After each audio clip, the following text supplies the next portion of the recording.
coffee, I've got phones, I've got this crazy idea. Let's do the mailbag. What's up, everybody? It's Noah from PhoneDog.com. Welcome to the mailbag for September 19th, 2008. Happy Friday to everybody, or happy whatever day you might be watching this on.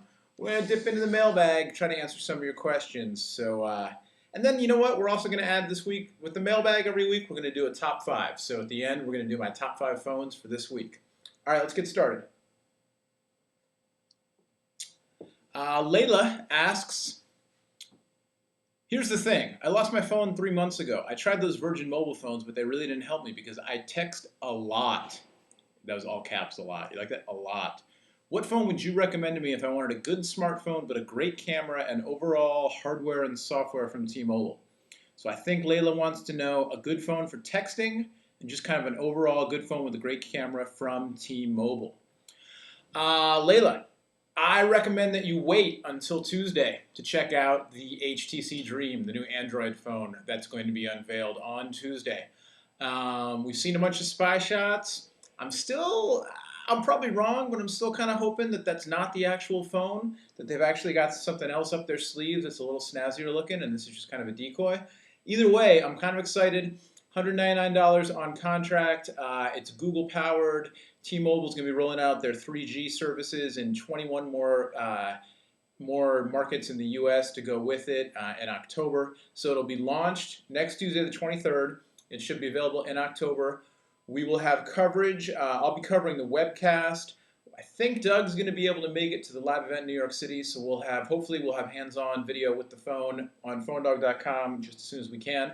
So Layla, I'd say just hang on, see what comes out on Tuesday. Aside from that, on T-Mobile, good texting phone with a good camera. You're looking at the Sidekick, either the LX or the 2008 or the Tony Hawk Special Edition, or the Wing, or the Shadow, if you don't mind the smaller keypad, or the BlackBerry Curve. Actually, the BlackBerry Curve is probably the best of the lot if you don't mind having the full smartphone size and functionality.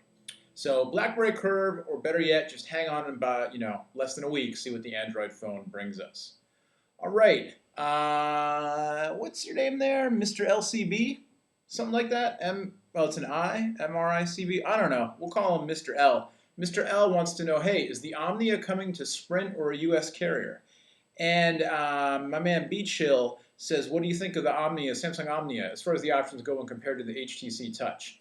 All right, so this is what we're talking about, the Samsung Omnia. It's a smartphone. This is an unlocked GSM version, Windows Mobile. It's got a 5-megapixel camera on the back with a flash autofocus.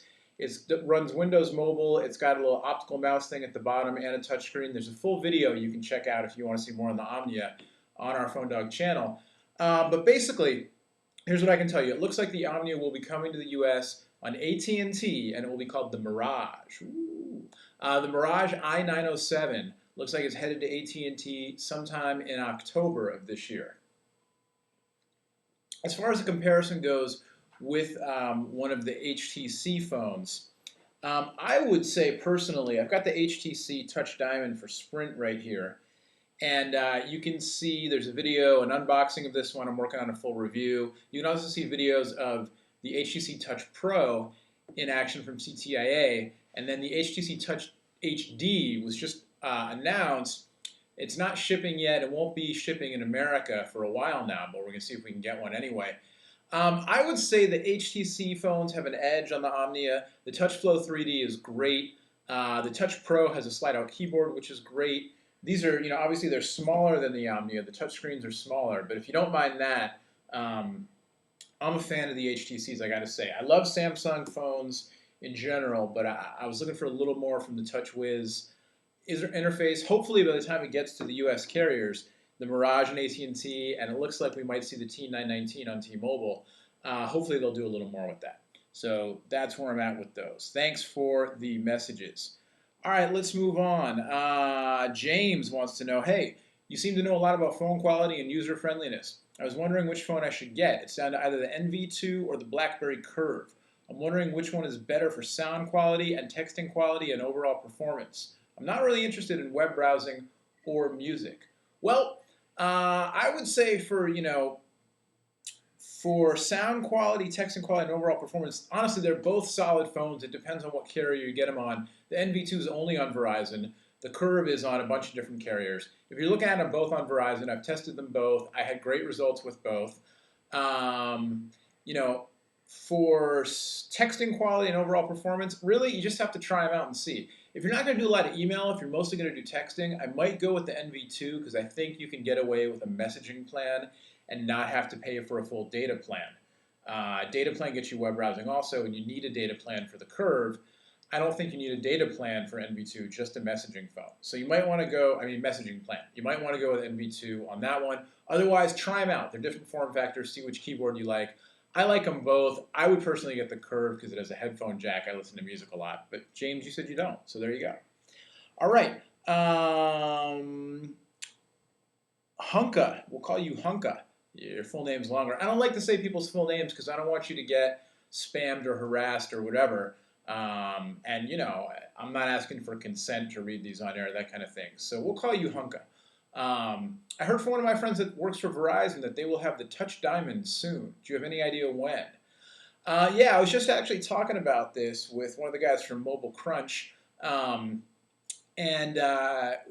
Possibly October. I've been hearing a 30-day Sprint exclusive for the Touch Diamond. They just launched it, so that would be right around a month from now, a little less, which would put us somewhere in mid-October for Verizon. It does look like they're going to have it. There's a possibility it's going to be in the new ice white color. I did a blog post with pictures on phonedog.com. You can check that out from today, Friday the 19th, and see that. So yes, they will have it on Verizon probably in a little less than a month. Thanks, Hunka. Aieden says, hey Noah, I'm a teenager and I'm going to be getting my first phone soon. I'm stuck on AT&T because of my parents. Stuck?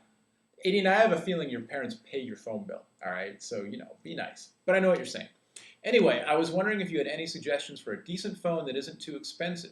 It doesn't need 3G or anything. All I will use it for is texting, calling, and maybe music.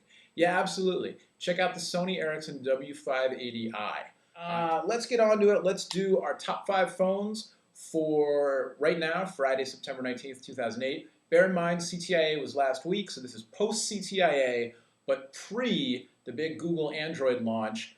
Again, Tuesday, the 23rd, 10:30 a.m. Eastern is when it starts.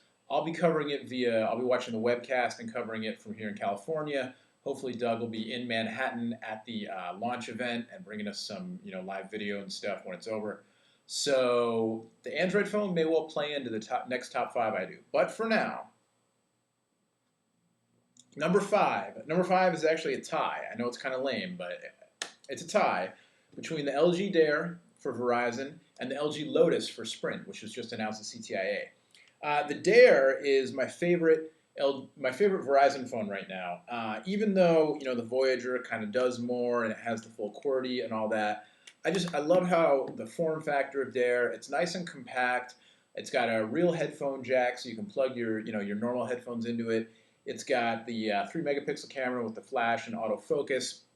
And my only complaint is when you're doing text messaging with the screen in, holding it horizontally, the QWERTY board's kind of cramped, but you can do T9 this way on it as well. I think it's a great phone. The Lotus we saw at CTIA last week. I need to play with it more to see, but it looks like it's really got it all for a non-smartphone. It's got a camera, I think 2-megapixel. It's got a QWERTY board. It's got an HTML browser. It does Sprint Music. It does Sprint TV. You got a big internal screen, a nice external screen. It's a flip phone. It's got that unique form factor. I'm psyched to play with it a little bit more. So number 5 is a tie, LG Dare on Verizon and LG Lotus on Sprint. Number 4 is the Nokia E71. We got to see the new Nokia phones at CTIA. We'll have a video up on those soon, and a lot of cool stuff, but for me, the E71 is the best of them all because it's got a QWERTY board, it's sleek, it's made from metal, it's really solid, it's got a good screen, it's got a 3-megapixel camera with a flash, it's got Wi-Fi, it's got GPS, it does HSDPA, it does it all, and it has a QWERTY board, and for me, the QWERTY board's a little more exciting than, and also it's slim, and that's a little more exciting for me than like the N96, which is a great device, but it's a little bigger, a little thicker, no QWERTY board. So that's number 4, the Nokia E71, which is an unlocked phone, not on a US carrier. Number 3, I'm going to go with the HTC Touch Pro.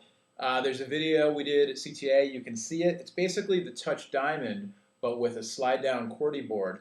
And it kind of addresses, my thing with the Touch Diamond. I think it's a great device. The touch flow interface, as you can see, is, it's really nice. It works really well. But my thing with it is that the screen is small enough that when I try to write a message, I want to use my fingertips for everything that I do, and it's a little small for that. So, if I'm trying to type on this, it's a little too small. It comes with a stylus, and that's how you want to use it. Whoops. But I want to use my fingertips. The Touch Pro alleviates all that with a slide-out QWERTY keypad. And I think it's the best Windows mobile device that I've seen on the market right now, at least for my needs. If it had a headphone jack built in, I'd be all over it. So that's number 3, HTC Touch Pro. It'll be coming to Sprint. It'll be coming to AT&T as the Fuse, maybe coming to Verizon Wireless as well.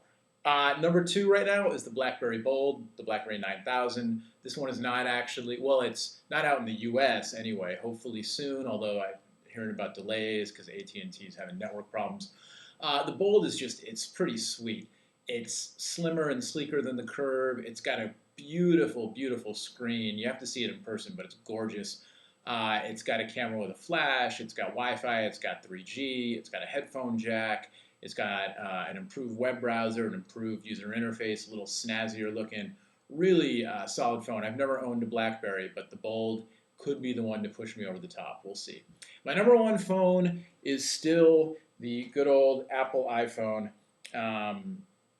I still use the first generation unlocked running on T-Mobile. It's got the metal back and everything. For my personal needs, this is the phone I use, so it's got to be number 1 on my list, right? There are things it doesn't do. There are things that frustrate me. Most notably, I wish you could have a texting keyboard holding it horizontally, but you don't. That might be the thing that drives me away because it's not the typing on it isn't bad, but it could be a little better. But it really, the touchscreen's amazing, the web browser's amazing, the iPod's amazing, and it's still for me the number 1 phone out there right now. So there you go. All right. That being said, the 3G is having a lot of problems on AT&T with the network and stuff. So who knows. All right, there you go. We're just about done. We're talking about T-Mobile and about the launch of their 3G network nationwide coming soon. And we've got the first ever official 3G phone for T-Mobile. It's the Sony TM506. You get a little bonus mini unboxing here. Here it is. We got the black and green one. So we'll be doing a full review on this very soon. Full review on the Sprint Touch Diamond coming soon. And one last thing before I go. We got a podcast. It's called Noah's Bark. Get it? Because it's like Noah's Ark and phone dog, dog's bark. So Noah's Bark. Clever? I didn't think of it, but I think it's clever. It's on iTunes. You can subscribe to it for free. It's on the Phone Dog site. It's on Podomatic. It's on Mevio. I don't know where else.